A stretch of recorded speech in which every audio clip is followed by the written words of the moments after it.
자, 오늘 토요일 새벽 재직 기도회에 오신 여러분들 진심으로 환영하고, 앞으로 우리 영광교회가 하나님께서 끝까지 붙잡아 주셔서 승리하는 교회, 하나님께 영광 돌리는 교회, 수많은 영혼들을 주님께로 인도하고 구원하며 제자 만드는 교회가 될 줄 믿습니다. 우리 서로를 향해서 우리 축복함 주겠습니다. 당신의 기도는 반드시 응답됩니다.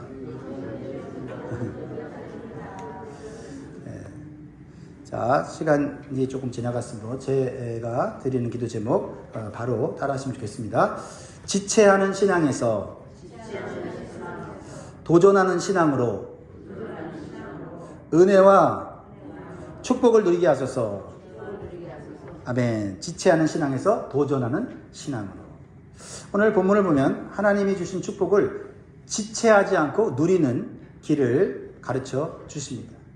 이제 여러분들이 계속 이 여호수아를 묵상해 보셨지만, 이제 여호수아와 이스라엘 백성들이 가나안 땅을 정복했습니다. 어떠한 가나안 족속도 이스라엘을 대적할 수가 없게 되었습니다. 그리고 실로라는 곳에 하나님의 성막이 딱 세워졌습니다.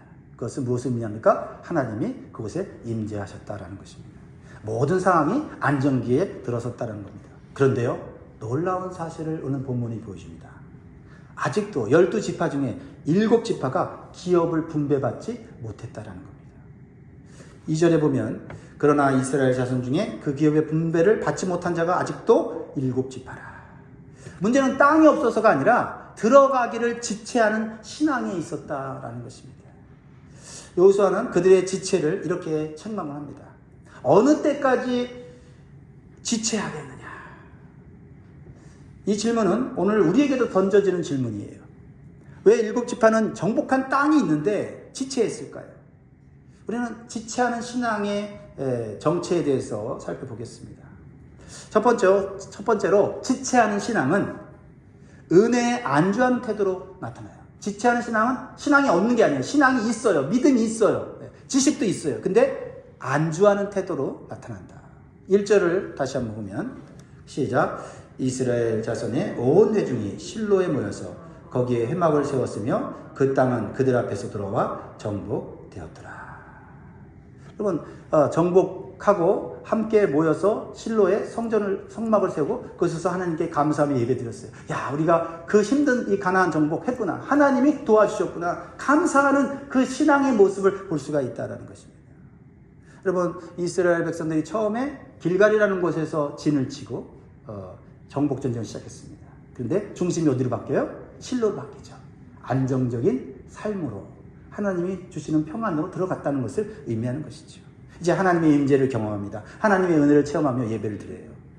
그러나 12지파 중에 7지파는 그 은혜에 안주하여 자신들이 분배받을 땅으로 나아가기를 지체했다는 거죠. 그들은 이미 그 공동체 안에서 보호받고 있어요. 먹을 것도 있었고요. 공동체도 안전했습니다. 그래서 더 이상 급할 것이 없는 거예요. 이렇게 은혜에 안주하면 사명이 흐려져요. 감사는 있었지만 헌신은 없었고, 믿음은 있었지만 행동이 없었고, 하나님은 가까이 있었지만 말씀의 순종은 없었다는 겁니다. 믿음이 없는 게 아닌데 그런 상태에 들어갈 수 있다는 겁니다. 공동체 안에서 같이 함께 하나님의 일을 할 때는 했어요. 근데 하나님의 은혜로 공동체가 평안해졌어요. 그러면 각 사람의, 각 그룹의 사명을 따라가야 되는데 여전히 공동체 안에 머물러 있다는 거죠. 여호수아는 이 상태를 그냥 두지 않았습니다. 왜냐하면 지체하는 신앙은 각 가정, 각 사람에게 주신 하나님의 뜻을 늦추는 결과가 이루어지기 때문에 그렇습니다. 그래서 여호수아는 구체적인 행동을 합니다. 4절입니다. 4절. 너희는 각 지파에 3사람씩 선정하라.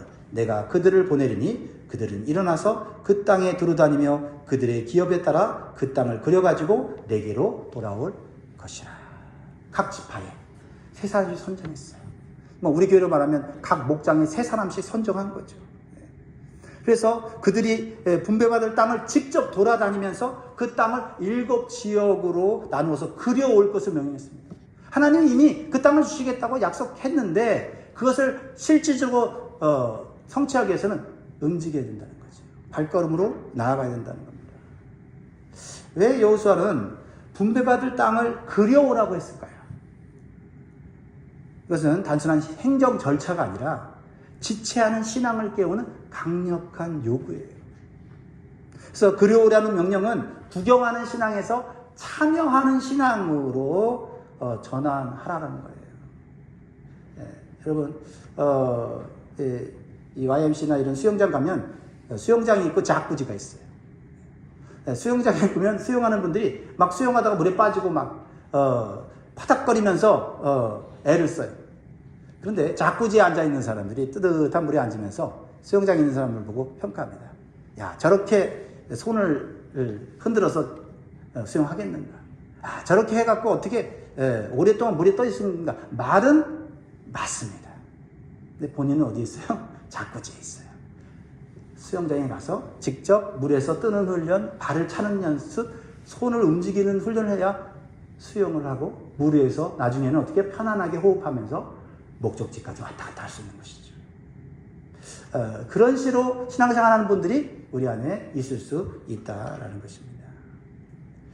일곱 지파는 이미 정복된 땅이 있다는 사실을 알고 있었지만 그 땅을 자기 발로 밟아보지는 않았어요. 그래서 여호수아는 다시 명령하죠. 8절입니다. 같이 있습니다. 시작. 그 사람들이 일어나 떠나니 여호수아가 그 땅을 그리러 가는 사람들에게 명령하여 이르되 가서 그 땅으로 두루다니며 그것을 그려가지고 내게로 돌아오라. 내가 여기 실로의 여호와 앞에서 너희를 위하여 제비를 뽑으리라 하니. 이 과정이 있다는 거죠. 이 과정을 밟지 않고 그저 실로에 모여서 공동체의 은혜 안에 안주하면서 나에게 땅이 주어지겠지, 축복이 주어지겠지 앉았다라는 것입니다. 말씀을 듣기만 하는 신앙에서 직접 말씀을 확인하는 신앙으로 나아가라 하는 것입니다. 그렇습니다. 야고보서 1장 22절에도 말씀하죠. 너희는 말씀을 행하는 자가 되고 듣기만 하여 자신을 속이는 자가 되지 말라고 말씀하십니다. 믿음은 다른 사람의 신앙을 바라보는 것으로만 자라지 않고 내가 직접 순종의 발걸음으로 나아감으로 자라나게 되는 겁니다. 좋은 말씀 들으면 은혜 받습니다. 남들이 신앙생활 잘하는 걸 보면서 나도 저렇게 해야 되지 좋은 마음인데 그렇다고 자라나는 것은 아니다라는 거죠. 어느 시점이 되면 저 사람의 믿음이 너무 크다, 저 사람의 은사가 너무 크다 하면서 열등감에 빠질 수 있어요. 하나님이 주신 길을 한 걸음 한 걸음씩 걸어가는 것이 중요한 줄 믿습니다. 그래서 남은 땅을 그려오라고 하는 이 말씀은 하나님의 약속을 막연한 말이 아니라 구체적인 현실로 만들라는 거예요. 그래서 땅을 그려오라고 명령을 한 것은 직접 땅을 밟으면서 성읍을 확인하고 경계를 확인하고 실제 삶의 터전을 계획하는 일이다라는 거죠. 이것은 하나님이 주셨다라는 약속을 내가 살아갈 자리로 구체화하는 작업입니다. 하나님은 이미 땅을 주셨지만 그 땅을 어떻게 관리하고 살아갈지는 지파들의 책임이었다라는 겁니다. 저절로 되는 일이 아니다라는 말입니다. 지체하는 신앙은 늘 이렇게 말합니다. 하나님이 하시면 되지요 라고만 멈춰 있습니다. 맞는 말입니다. 그러나 도전하는 신앙은 이렇게 말합니다. 이제 하나님이 하셨으니 이제 내가 순종하겠습니다. 내 삶에 열매가 없는 이유가 뭘까 생각을 해보면 하나님이 하실 겁니다라는 믿음이 있지만 그러면 하나님이 하신다면 나를 통해서 하실 일은 무엇인가를 생각하지 않기 때문입니다. 남은 땅을 그려오라고 명령을 한 것은 두려움을 직면하라는 믿음의 훈련이에요. 사실 공동체 안에 있으면서 보호를 받고 믿음 있는 사람들과 함께 있을 때 여기가 좋사오니 할 수 있어요. 그런데 막상 내가 개척하여서 땅을 차지하는 일에는 두려움이 있기 때문에 이 핑계 저 핑계 대면서 나는 공동체 안에서 나는 이런 일을 할 거야. 난 여기도 괜찮아 라고 말을 하면서 하나님이 더 주실 축복을 누리지 못한다라는 겁니다. 사실 일곱 지파가 실로에 안주하고 있었던 거는요, 실패에 대한 두려움 때문이었어요. 남은 땅에는요, 아직 쫓아내지 못한 가나안 족속, 견고한 성읍, 현실적인 위협이 남아 있었어요. 그래서 지금은 때가 아니라고 지체하고 있는 겁니다. 여호수아는 그들에게 두려움의 대상이 없다라고 말씀하지 않고 오히려 그 두려움의 대상들을 직접 대면하라고 말씀하고 있어요. 믿음은 현실을 외면하는 것이 아니라 하나님을 신뢰한 채 현실을 직면하는 것임을 가르쳐줘요. 두려움의 대상은요, 멀리 있을 때는 막 더 두려운데 직접 가까이 가면 그 두려움은 작아지게 되어 있습니다. 특히 하나님 말씀을 믿고 나아가면 하나님이 두려움은 작아지고 하나님은 크게 만드실 줄 믿습니다. 그러므로 땅을 그려오라는 명령은 단순히 약속을 믿는 신앙에서 약속 안으로 들어가는 행동의 신앙으로 나아가라는 하나님의 부르심이에요. 두려움에 빠져 죽으라는 게 아니라 그 두려움을 직면할 때 하나님께서 그 두려움을 물리쳐 주신다는 말씀이죠. 근데 내가 가만히 앉아 있어서 이래서 안 되고 저래서 안 되고 못 한다고 하면 결코 하나님이 그 두려움을 이겨내게 도와주실 수 없다는 거죠. 두려움의 자리로 가야 됩니다. 될까? 힘들 텐데. 그러나 하나님이 말씀하시니 가보자. 거기에서 두려움의 적들이 무너지는 것입니다. 사랑하는 성도 여러분, 우리가 현재의 자리에서 이래야 한다 저래야 한다 말하기보다는 일어나서 한 걸음 나아가면 길이 열리고 문이 열리게 될 줄 믿습니다. 여호수아는 7지파의 정탐꾼들이 7지역으로 그림을 이제 그려와요. 각 지파들이 이제 자기 지파들이 차지할 땅을 그려왔겠죠. 어떻게 그려왔을까 궁금해요. 아마 조금이라도 더 크게 그려왔겠지. 자기 목장으로 많은 사람들이 오도록 기도하는 것처럼 말이죠. 근데 하나님께서는 어떻게 이 7지역으로 나눈 땅을 나누셨습니까? 제비뽑기를 하셨다. 제비뽑기를 통해서. 왜 제비뽑기를 하라고 하셨을까요? 지도는 사람이 그려왔으나 최종 결정은 하나님께서 하신다는 믿음이 있었다는 거예요. 하나님의 주권을 신뢰하는 겁니다. 그렇게 해서 하나님께서 분비하신 대로 순종하겠다고 그들은 제비뽑기에 동의를 했어요. 아니요, 내가 수고해서 이만큼 지금 그려왔는데 이걸 주세요, 이러지 않았다는 거죠. 어차피 땅은 하나님이 주신 건데 내가 그려왔다고 해서 내 것이 아니에요. 하나님 것이잖아요. 그러면 하나님의 뜻대로 하나님께 주권이 맡깁니다라고 지금 하고 있다는 거죠. 그렇지 않으면 어떤 일이 생깁니까? 제비뽑기를 하지 않고 각자 나누라고 하면 아마 다툼이 일어났겠죠. 다른 지파와 비교하고 불평할 수 있을 거예요. 왜 저 지파는 큰 땅을 주고 우리는 적은 땅을 주느냐고 비교할 수 있죠. 왜 저 지파는 좋은 땅을 주고 우리는 나쁜 땅을 주느냐고 불평할 수 있어요. 우리도 교회 일과 사역을 할 때 이러한 비교와 불평에 빠질 수가 있습니다. 그럴 때 우리는 하나님의 주권과 하나님이 우리에게 주시고자 하는 은혜를 생각해야 돼요. 좋고 나쁨이 아니라 하나님께서 주권적으로 나에게 주신 것이 있다라고 믿는 거죠. 우리는 이 제비뽑기의 정신을 배워야 합니다. 하나님께서 우리에게 맡겨주신 것은 크고 작고 좁고 나쁨이 아니라 하나님의 뜻과 계획이 담겨져 있고 감당할 수 있는 힘을 주신다는 것을 믿는 것입니다. 어느 정도 내가 건강해야, 어느 정도 은사가 있어야, 어느 정도 물질이 있어야 내가 하나님의 합당한 일을 할 수 있습니까? 아무리 건강해도, 아무리 많은 물질이 있어, 아무리 큰 은사가 있어도 요만한 하나님의 일도 기도하지 않고서는 이룰 수 없는 것 잘 알고 있지 않습니까? 그렇다고 한다면 내 조건이 아니라 하나님께서 나에게 맡겨주신 거냐가 더 중요한 거죠. 확신이 있으면 하나님이 나에게 제비뽑아 주셨으니 하겠습니다. 그럴 때 역사가 일어나고 기적이 일어나고 간증이 나오고 목사님들의 설교 속에 그러한 성도들의 간증을 소개할 수 있게 되는 것이죠. 우리 교회도 그러한 간증들이 비록 도시에 떨어진 작은 지역이고 교회지만 여러분 한 사람 한 사람의 이 도전의 신앙을 통해서 이루어지는 간증이 온 세계의 목사님들, 선교사님들을 통하여서 전파될 수 있기를 주의 이름으로 축복합니다. 그렇습니다. 제비뽑기는 지체하던 신앙을 결단의 순간으로 이끄는 장치였다는 거죠.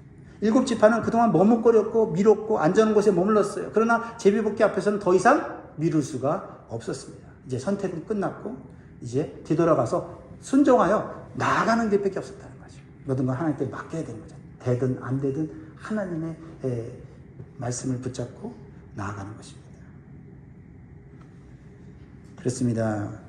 제비뽑기는 지체하는 신앙을 끝내고 도전하는 신앙으로 들어가게 하는 믿음의 은이었습니다. 오늘날도 우리가 하나님 앞에서 제비뽑기를 할 수가 있습니다. 실제적으로 어떤 일을 할 때 제비뽑기를 하는 경우가 있어요. 교회에서도 그런 경우가 있고 이 교단에서도 그런 경우가 있더라고요. 근데 우리는 이것을 영적으로 해석하여 나에게 주신 말씀이 마음속에 깨달아지거나 감동이 될 때, 하나님께서 내가 뽑게 하신 말씀이 제비뽑기라고 믿는 것이 좋겠습니다. 우리는 새해를 준비하면서 하나님 앞에서 직분의 제비뽑기, 사명의 제비뽑기, 섬김의 제비뽑기를 해야 될 줄 믿습니다. 그리고 지체하던 신앙에서 도전하는 신앙으로 나아가야 될 줄 믿습니다.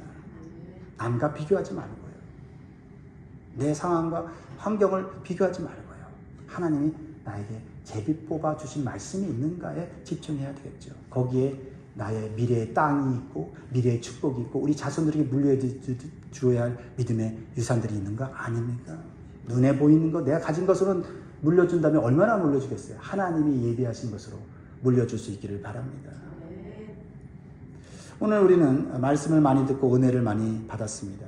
그러나 여전히 순종을 미루고 있는 영역들이 있을 겁니다. 하나님이 주셨다라는 고백만 있지 않은가 생각해 보면서 하나님, 내년에는 한 걸음 더 나아가겠습니다 라는 신앙의 도전이 있기를 바랍니다. 오늘 우리의 신앙도 편안해질수록 새로운 헌신과 도전에는 점점 소극적이 됩니다. 익숙한 예배, 익숙한 사역, 익숙한 신앙의 틀 안에 머물며 하나님이 부르시는 새로운 자리에 나아가는 것을 두려워합니다. 그 두려움은 하나님이 주시는 두려움이 결코 아닙니다. 하나님이 주시는 마음은 사랑의 마음이고 소망의 마음이고 비전의 마음입니다. 사랑하는 성도 여러분, 이제 말씀을 마무리하려고 합니다. 여러분에게 맡기신 삶의 자리와 사명을 여러분 믿음으로 받아들이시기 바라요. 그리고 하나님께서 그 길로 나아갈 때 내 형편과 상황도 바꿔주시고 직업도 바꿔주시고 직장도 바꿔주시고 삶의 새로운 전기를 마련할 수 있는 놀라운 기적들이 일어날 줄 믿습니다. 가만히 앉아있으면서 하나님 이것도 바꿔주세요. 저것도 바꿔주세요. 이거 바꿔주면 헌신할게요 라고 하는 자세로는 결코 우리에게 주신 땅을 정복할 수는 없고 근근히 그냥 공동체 안에서 머물면서 안주하면서 살아갈 수밖에 없는 그런 삶을 살 수밖에 없다라는 것입니다. 사랑하는 여러분, 새해는 일곱 지파처럼 더 이상 지체하지 말고 하나님이 이미 주신 축복의 기업을 향해 믿음으로 나아가 누리시는 우리 영광의 모든 성도가 되기를 주의 이름으로 축원드립니다. 기도하겠습니다.